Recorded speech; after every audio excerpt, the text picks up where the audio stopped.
সর্ষে দিয়ে ট্যাংরা মাছের ঝাল করব। মাছগুলোকে নুন হলুদ মাখিয়ে রেখে দিয়েছি, কড়ায় তেল গরম করতে দিয়েছি। এবার মাছগুলো এতে ভেজে নেব।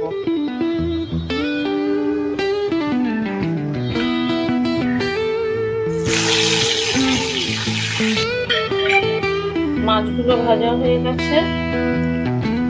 এবার কড়াইয়ে তেলেতে পাঁচফোড়ন দেব, হাফ চামচের মতো। একটা টমেটো দিয়ে দিলাম।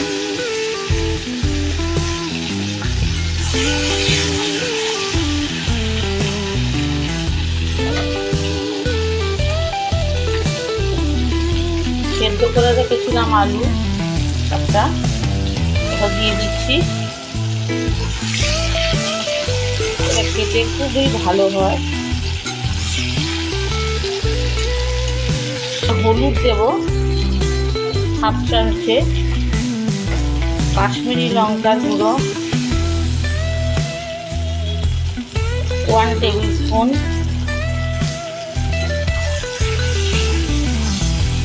দিয়ে এটা নাড়ব।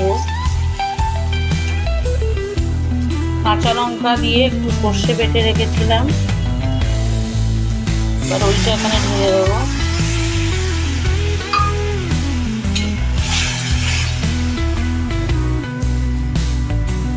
নুন দেবো আন্দাজ মতো।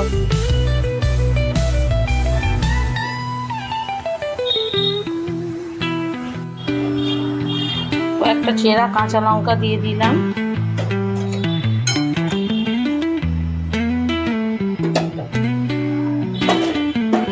ভাজা মাছগুলো এবার দিয়ে দেবো।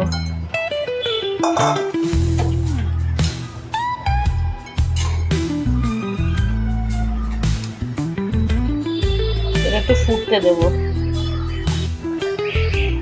মাছটা ফুটে গেছে, হয়ে গেছে।